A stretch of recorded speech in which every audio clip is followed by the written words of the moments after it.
Olá, irmãos! Saúdo cada um de vocês com a graça e a paz do nosso Senhor Jesus Cristo, amém?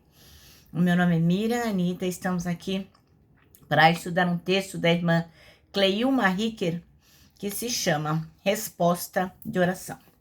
Esse texto foi escrito para o Manancial, que é um devocional diário produzido pela União Feminina Missionária Batista do Brasil, que oferece para a gente o quê? Meditações baseadas na Bíblia, que é a palavra de Deus. E lá tem uma meditação para cada dia do ano. E é isso que a gente faz todos os dias aqui. Medita em cima do que está escrito lá. Por quê? Porque quando a gente faz esse devocional, tanto faz sozinhos ou acompanhados, nós somos inspirados, exortados e edificados. Isso vai promover o nosso crescimento cristão e o engajamento com a missão de Deus. Bem, como vocês sabem, eu não escrevi o texto, não ajudei a irmã Cleilma Ricker a escrever. Então, o que é que eu vou fazer? Vou ler com os irmãos e contar aquilo que eu entendi. Então, para isso, vamos pedir ao Senhor que nos abençoe nesse devocional para compreendermos a importância da resposta de oração. Vamos lá?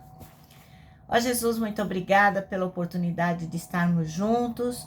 Obrigada, Senhor, porque estamos aqui há tanto tempo e temos aprendido tantas coisas de Ti. Que Tu possas mais uma vez falar ao nosso coração. Em nome de Jesus que oramos. Amém. Meus irmãos, eu quero aproveitar e dizer assim, que é importante que vocês compartilhem, que vocês convidem outras pessoas a fazer esse devocional com a gente. Apesar de ser uma coisa bem simples, bem caseira, é a palavra de Deus, né, irmãos? Então, vamos lá? Bom, nosso texto está em Lucas, primeiro capítulo de Lucas. Nós vamos ler dos versículos 5 até o 16. E diz assim, ó. Na época de Herodes, rei da Judéia, havia um certo sacerdote chamado Zacarias, que fazia parte do grupo sacerdotal de Abias. E Isabel, sua esposa, também era uma das descendentes de Araão. Os dois andavam em justiça aos olhos de Deus e obedeciam de forma irrepreensível a todos os mandamentos e doutrinas do Senhor. Contudo, eles não tinham filhos, porque Isabel era estéril e ambos eram avançados em idade. Em certa ocasião, quando seu grupo estava de serviço, Zacarias ministrava como sacerdote diante de Deus. Ele foi escolhido por sorteio, de acordo com a tradição do sacerdócio, para ter acesso ao altar do Santo dos Santos e ali oferecer a queima do incenso. E, chegando o momento da oferta do incenso, uma multidão de pessoas estava orando do lado de fora. Foi então que um anjo do Senhor apareceu a Zacarias, à direita do altar do incenso, e assim que Zacarias o viu, ficou perplexo, e um grande temor o dominou completamente. Entretanto, o anjo lhe assegurou: não tenha medo. Não tenha medo, Zacarias, eis que a tua súplica foi ouvida. Isabel, tua esposa, te dará um filho e lhes porás o nome de João. Ele será motivo de grande felicidade e regozijo, e muitos se alegrarão com seu nascimento, pois ele será grande aos olhos do Senhor, jamais beberá vinho nem qualquer outra bebida fermentada, e será pleno do Espírito Santo, desde antes do seu nascimento, e conduzirá muitos dos filhos de Israel à conversão ao Senhor seu Deus. Amém? Bom, então, o nosso texto chama-se Resposta de Oração, e o versículo escolhido pela irmã Cleilma é o 6, que diz: Ambos quem? O Zacarias e a Isabel, né? Eram justos diante de Deus, vivendo de forma irrepreensível em todos os preceitos e andamentos do Senhor. Bom, a gente ouve falar pouco, né, de pessoas que foram consideradas realmente justas, pessoas que foram retas diante do Senhor. A Bíblia não tem, assim, muitas menções de pessoas como essas, né? Mas, apesar de não ter muita gente, muitas pessoas, as pessoas que tem lá nos ensinam, né? Muito. E nós temos sempre que aprender com o exemplo delas. Bom, a gente leu esse texto aqui a respeito de Zacarias e Isabel. E a gente percebe que a grande charada aqui que não é uma pessoa em si. Não é só um homem, não é só uma mulher, mas é um casal, é uma família, né? Então, é um casal de pessoas idosas que foi declarado aqui justo, foi declarado irrepreensível diante do Senhor. Um casal que seguia os preceitos de Deus, que fazia o que era certo. A gente não sabe muito, né, sobre a família do Zacarias e da Isabel. A gente sabe que os dois tinham uma linhagem realmente da família de Deus, né? A gente não sabe como eles se conheceram, como foi o primeiro encontro, como é que foi essa decisão deles se casarem. Mas aí a gente vê aqui que eles eram velhinhos. E eles estavam casados há bastante tempo. E sabemos, logicamente, que eles eram fiéis. Então, acho que saber isso da vida dos dois já é o suficiente, né? Que eles estavam juntos, eram uma família e serviam ao Senhor com fidelidade.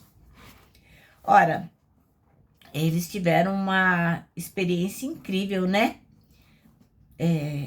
Ao ser notificado do nascimento de João. E João ia ter uma missão incrível, né? Uma missão que ia anunciar a Jesus Cristo. Eu imagino que eles nem compreenderam na hora tudo isso, né? Então, acho que o nascimento de João, ele tem algo assim de milagre mesmo, né? Uma coisa que não seria possível não fosse a mão do Senhor, já que Isabel já era avançada em dias e o Zacarias também. E tem alguns nascimentos que são milagrosos na Bíblia. A gente vê em Gênesis, o capítulo 16, 17 e 18. Tem lá, especialmente, ó, o 16... O 16 vai falar sobre Agar e Ismael, né? Como Ismael nasceu.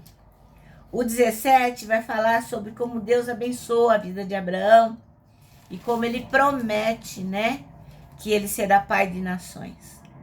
E no 18, né, ele vai falando sobre o filho que virá e que é fruto de um milagre, né? E que Sara nem acreditou que aquele feito tão maravilhoso poderia acontecer. E temos também aqui, em Juízes 13, o nascimento de Sansão. Porque a gente fala que Sansão era fortão, que ele tinha um cabelão e tal, conta muitas coisas. Mas às vezes a gente esquece de falar que a mãe de Sansão não podia ter filhos, né? Ela era estéril. Manoá não... O pai de Sansão, ele não era pai, né? Antes de que esse milagre tivesse acontecido, né? E a mulher dele não podia ter filhos, e o anjo do Senhor apareceu para ela e disse: ó, você vai ficar grávida, você vai ter um filho. E foi um nascimento também, como o de João, miraculoso também, como o de Isaac, enfim. Então, Deus se revela, né? Deus se revela. Bom, então o que acontece? Naquela época, tinha muitas mulheres na Bíblia que eram estéreis, né? A Sara, a Rebeca, a Raquel, a Ana e, como a gente acabou de ver, a mãe de Sansão, né? Isso naquela época era a coisa mais cruel do mundo, porque era considerado uma desonra, um castigo. Não ter filhos era uma coisa muito triste para uma mulher. E o que acontece com a Isabel? Na velhice, quando ela nem contava mais com isso, ela foi agraciada. Então, o que acontece? A gente aprende aqui sobre a fidelidade e a graça de Deus sobre a vida daqueles que o amam, sobre a vida daqueles que acreditam, que creem e que o buscam. Deus é fiel. Mesmo eles não sabendo por quanto tempo Zacarias e Isabel se eles teriam filhos ou não, eles oraram. A gente não sabe quanto tempo eles oraram, se eles oraram todo dia, se eles oraram uma vez e confiaram a vida, enfim, mas eles oraram. E a história de Isabel e de Zacarias vai inspirar a gente, para cada um de nós que precisamos de um milagre. Porque quem não, né? Quem não precisa de um milagre? E quando a gente precisa de um milagre, a gente tem que pedir a Deus, o único que é poderoso e capaz de fazer todas as coisas. Olha lá no versículo 13 e 14, que a gente acabou de ler. Diz assim, ó.